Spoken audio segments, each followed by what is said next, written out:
much more to ladder, and that's probably the lessons of too much liquidity, too much inflation. We didn't have that before the last, certainly not since the period when we went to QE 1, 2, 3 from 2009 to 2014 or 13. So right now, the first thing is they're going to start cutting rates, and I don't think that'll accelerate until the stock market goes down, and that's where the cat and mouse game begins. So don't underestimate the Fed, but again, we've seen this before, and risk assets are the most expensive in history. They're just starting to cut, and the problem is I'm still worried that we're going to just turn around one day and it's all going to make sense. The stock market will catch up to plunging crude oil, plunging bond yields, and right now it seems kind of the silly stage.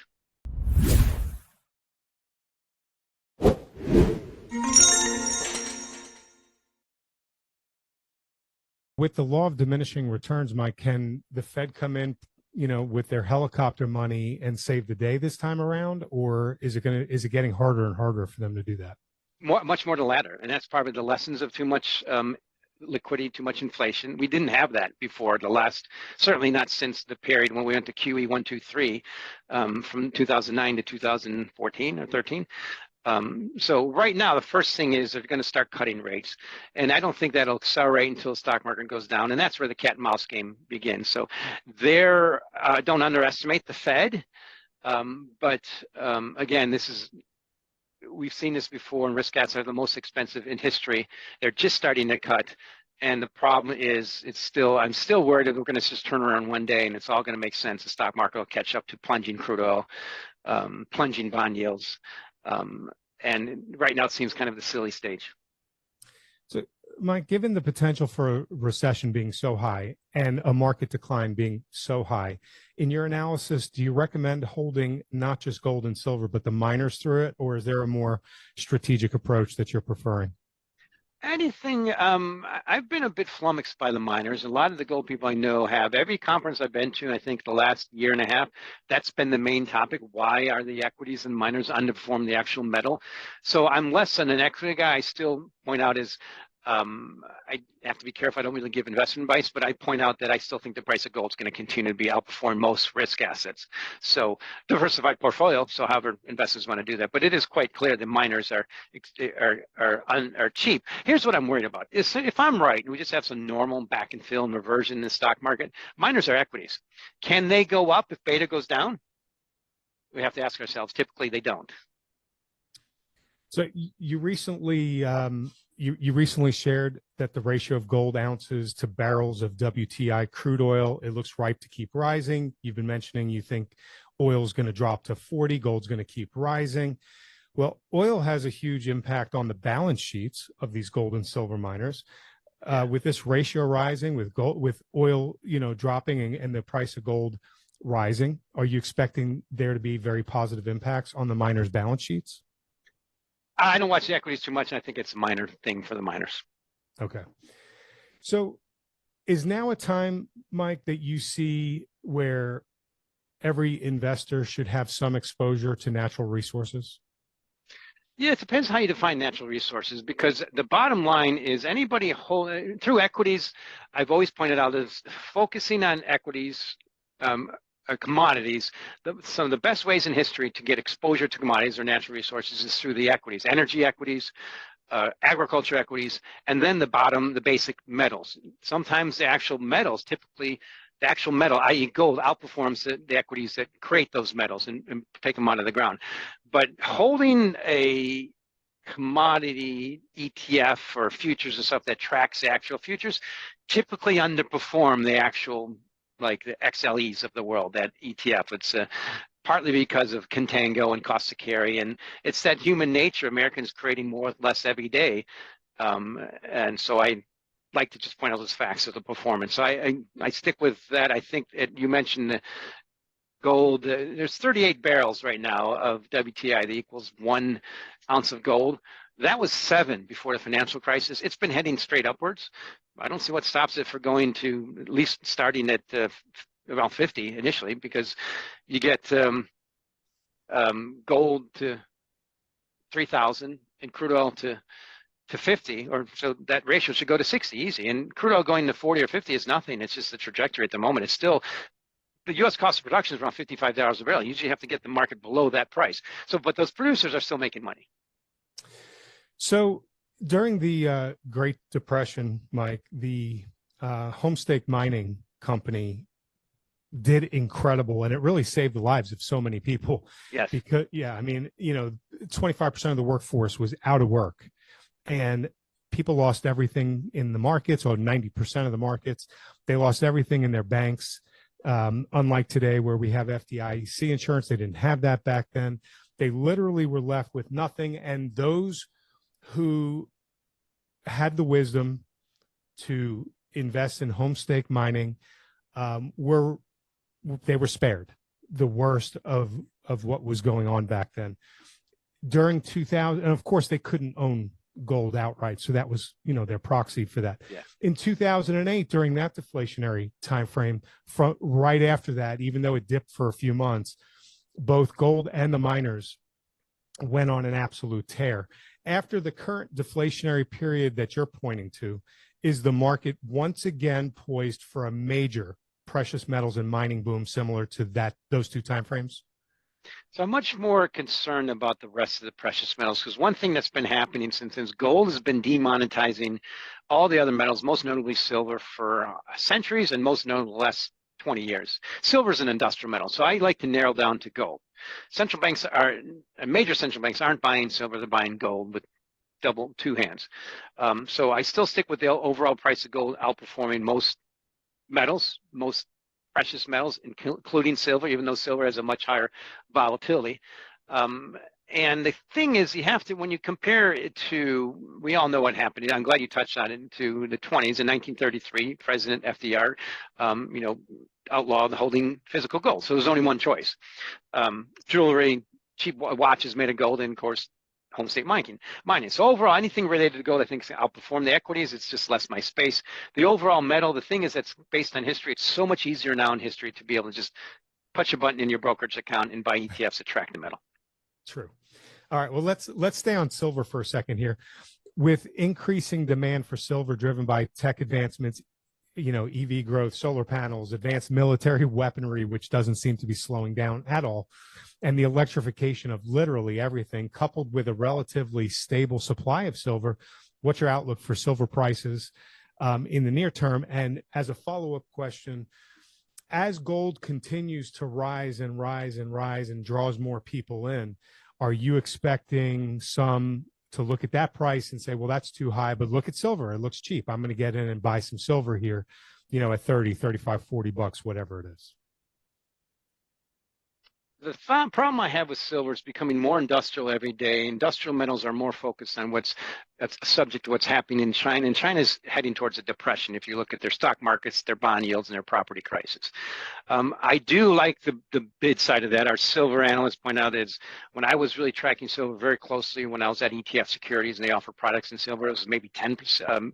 Solar was maybe 10% of total demand. Now it's closer to 20%. You see that trajectory. Yes, it's very high, but it is an industrial metal, as is copper. And I'm bearish on copper. I think copper's had a decent pop. It's going down. Silver, stuck between 28 and 30 for a while. The thing is, silver's going up on the back of gold. Not the way you want it to go. You usually want it to lead. It's called leverage gold for a reason.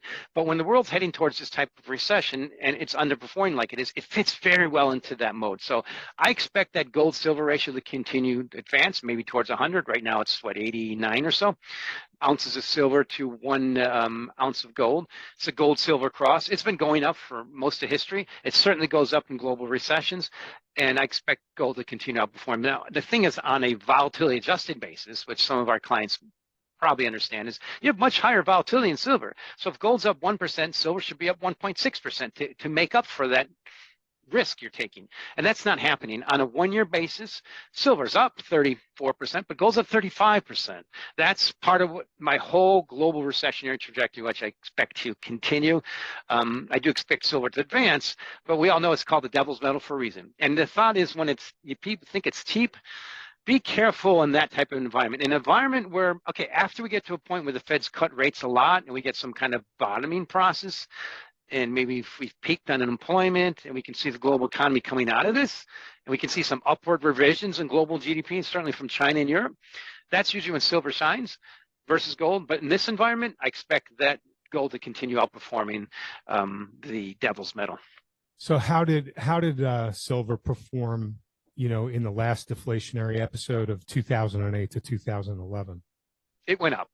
I just don't remember exactly how much. I can check it, but gold was the key one there. We just check. I can just, as we speak, we can check the price. But that period right now. So I'm a strategist, and back then I was very much had similar feelings I did now. So I have very overweight risk off assets. So silver peaked in 2008 at 20, it dropped to 10, and then it was on where the peak was. That's when right before it hit the high around 50. That's the thing is about silver. It dropped 50%. Now gold during that period went to 1,700, right? Yeah, 30%, and then it launched it.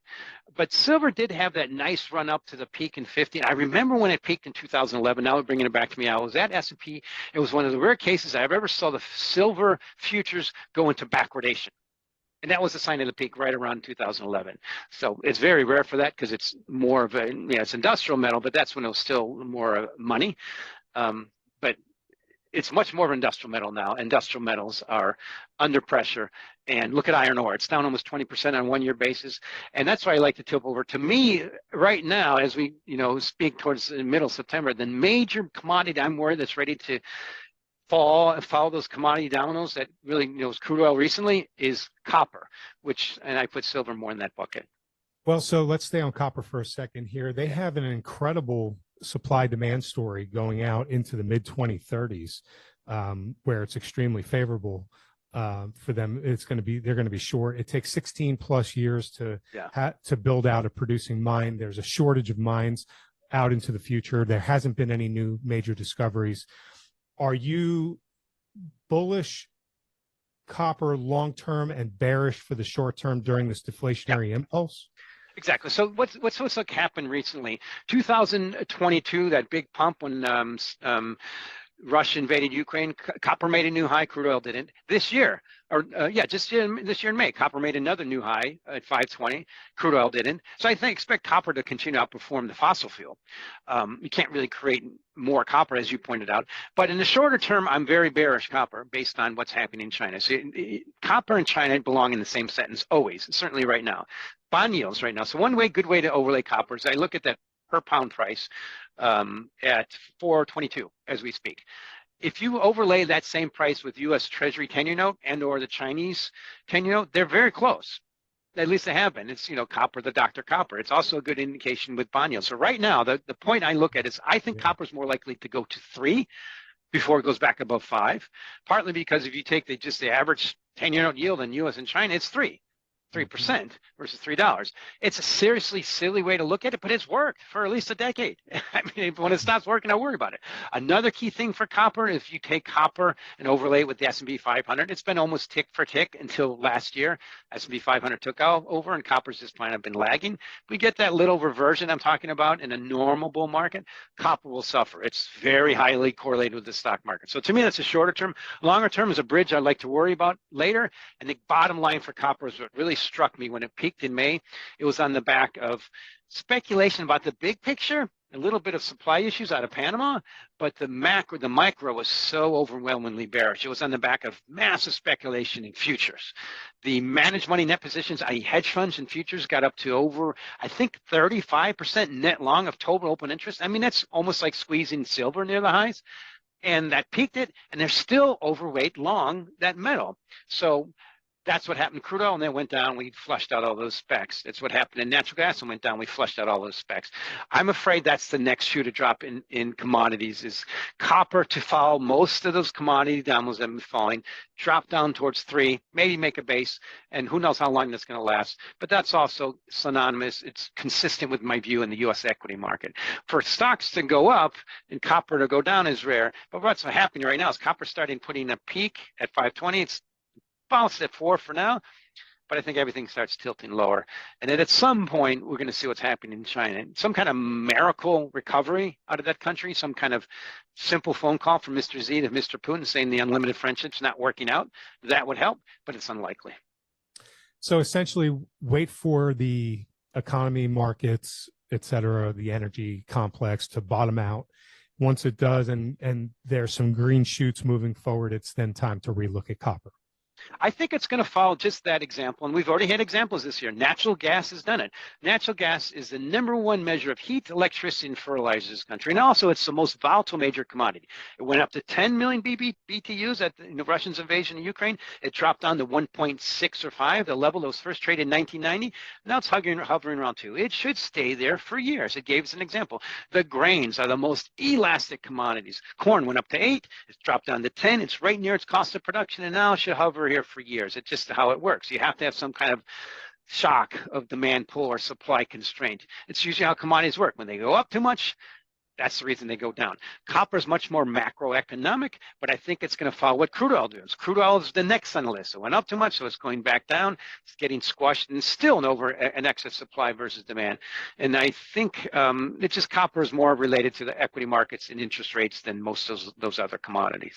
So, Mike, I have a question on uranium for you. Given the increasing global focus on nuclear energy and the challenges faced by major producers like Kazatomprom, why have uranium prices fallen in recent months? Is it similar? Is it more of that deflationary impulse? And what is your analysis on that metal and the uranium miners? So I look at it more passively, partly because uranium is not traded in active futures. That's usually my bottom line.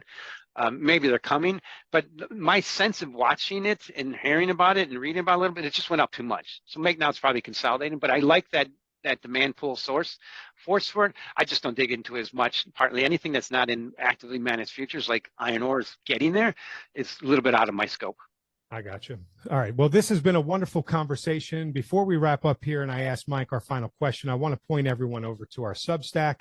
It's free. Go to metalsandminers.substack.com. We post free content on the consumer, economy, markets, artificial intelligence, individual metals and miners, and every single expert interview like this one that we conduct, they're all up there. And when you subscribe, we want to give you a free gift. It's a report that we wrote. It's based on the important Ray Dalio foundational premise. It's titled, "If You Don't Own Gold, You Know Neither History Nor Economics." This free gift is a must read for everyone on why we all should own gold. So head over to metalsandminers.substack.com, put in your email address to subscribe and receive the free gift on us. Also, I'm positive that you've enjoyed the conversation with Mike as much as I have. Please let him know by hitting the like and subscribe button and leave a comment below the video. It's now time for our Golden Nugget segment, which is sponsored by the Naples Family Office Symposium and where Mike will be a featured speaker at. It'll be held this year in Naples, Florida on October 3rd and 4th. The Naples Symposium is focused on uniting family offices, wealth managers, and other sophisticated investors with leading experts adept at navigating today's intricate market dynamics. So go check out the Naples Symposium. Links are in the description area. Okay, Mike, let's discuss portfolio positioning. Understanding that you're not a financial advisor, and based on all that we've discussed today and with your experience and your worldview as your backdrop, how are you positioning for the next 12 months? What assets do you like, and what assets do you absolutely want to stay away from? I think the next big trade, the NBT, is the outperformance of gold and U.S. Treasury long bonds. That certainly started for long bonds this quarter. Gold, it's been for almost 3 years now. It's beating the S&P 5 total return. I expect it to continue and potentially accelerate. Is there anything that you're absolutely wanting to stay away from? Most notably risk assets. I think there's going to be a pretty significant back and fill in equities. And that's just a normal reversion. Now, question is longer term or shorter term. And I think one of the key indications for that might be what people have called the fastest horse in the race, Bitcoin. To me, it's underperforming until it's telling us the race might be over. Well, Mike, this has been amazing. Thank you for coming on to the Metals and Miners podcast, for being so generous with your time, your analysis and ideas. It's been incredible to spend the time with you. Would you please share with the viewers any important message that you want to leave with those tuning in, where they could learn more about your work and how they can connect with you? Well, first on your show, thank you for having me. I always, and I just like to say it's a kindergarten rule. I love to play show and tell and talk about stuff I write about every day. This is great to do that and act like I know stuff. But I'm on LinkedIn, Mike McGlone, Senior Commodity Strategist at Bloomberg Intelligence, and then on X, Mike McGlone at Mike McGlone 11. Wonderful. Well, I'm going to put all the links up and in the description. You can click through those, guys. Mike is a must follow. He's putting up charts every day, commentary every day, and he's giving links back to some Bloomberg information. So very important follow. Mike, I look forward to having you back on sometime soon. Thank you for being here with us, and everybody else, thank you for watching. Thank you, Gary. Point everyone over to our Substack. It's free. Go to metalsandminers.substack.com. We post free content on the consumer, economy, markets, artificial intelligence, individual metals and miners, and every single expert interview like this one that we conduct, they're all up there. And when you subscribe, we want to give you a free gift. It's a report that we wrote. It's based on the important Ray Dalio foundational premise. It's titled, "If You Don't Own Gold, You Know Neither History Nor Economics." This free gift is a must read for everyone on why we all should own gold. So head over to metalsandminers.substack.com, put in your email address to subscribe and receive the free gift on us.